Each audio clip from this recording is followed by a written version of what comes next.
Attention, cette vidéo ne vous donnera pas le bon pronostic de PSG Bayern.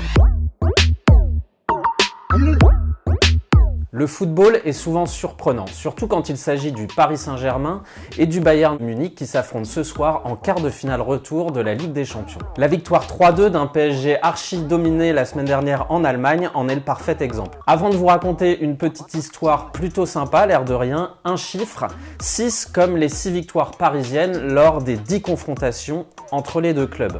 Étonnant quand on sait que le PSG court après un premier sacre en Ligue des Champions quand le Bayern en a déjà remporté 6. Dans cet historique, il y a évidemment la finale remportée par le Bayern la saison dernière et il y a aussi un match qui prouve que ces rencontres ne se passent jamais comme prévu. 26 septembre 2000, le PSG accueille le Bayern en phase de groupe de Ligue des Champions au Parc des Princes. Avec ses stars prodiges Nicolas Anelka, Stéphane Dalmat, Peter Luxin, les Parisiens espèrent faire tomber les Munichois, demi-finalistes la saison précédente. Je suis dans les tribunes du parc ce soir-là et j'assiste à un match disputé.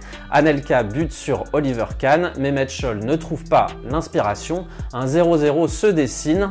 Arrivent les arrêts de jeu. Ceux qui veulent éviter les embouteillages du périph' ou du métro Porte de Saint-Cloud sont déjà sortis quand il se passe ça. Et voilà. Allez. Laurent Leroy, le crochet. C'est la but de Laurent Leroy pour le Paris Saint-Germain.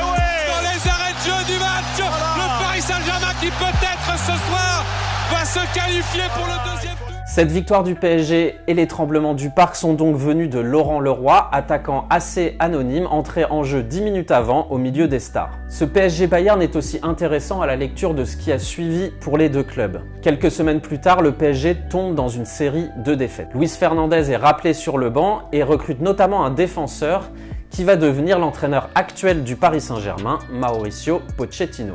Et de l'autre côté, le Bayern, malgré cet accroc automnal au Parc des Princes, sera sacré 8 mois plus tard champion d'Europe avec ses Français Sagnol et Lizarazu, 25 ans après le dernier titre européen munichois. Donc à quoi s'attendre ce soir? Par principe à Mbappé forcément, par respect pour l'histoire, à un but de la tête de Rafinha dans les arrêts de jeu, un triplé de Choupo-Moting, un tir au but vainqueur de Navas devant Neuer, un grand match de Draxler, une chose est sûre, il y aura des surprises.